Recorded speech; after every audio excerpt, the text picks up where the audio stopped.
Shadow of the Colossus. I've always heard good things about this one. Now, this is a PS2 game from the guys who made... Oh, God.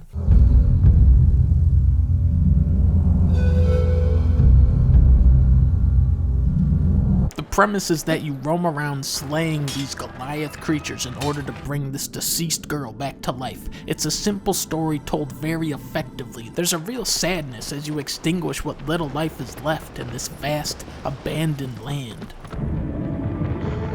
Oh, man. Oh, achievement unlocked.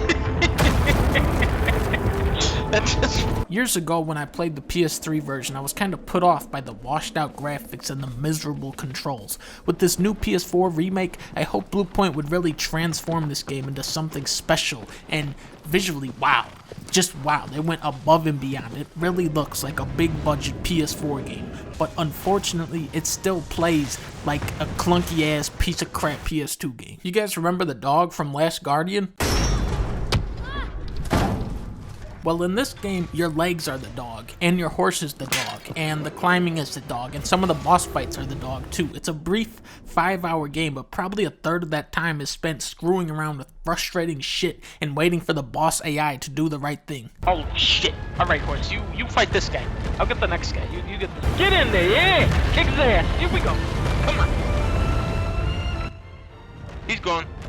He's not coming back.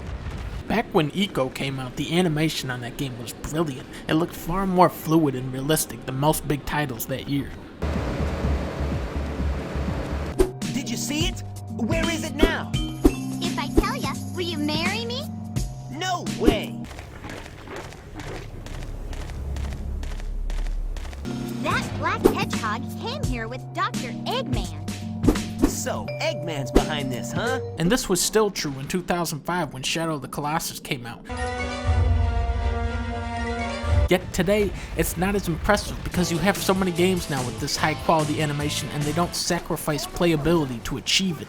I think the intended effect is to make the player feel insignificant, like an insect versus these massive creatures. And when everything finally aligns, you know, that triumphant music starts to swell and you're running down the back of this Colossus, this is when the game is untouchable.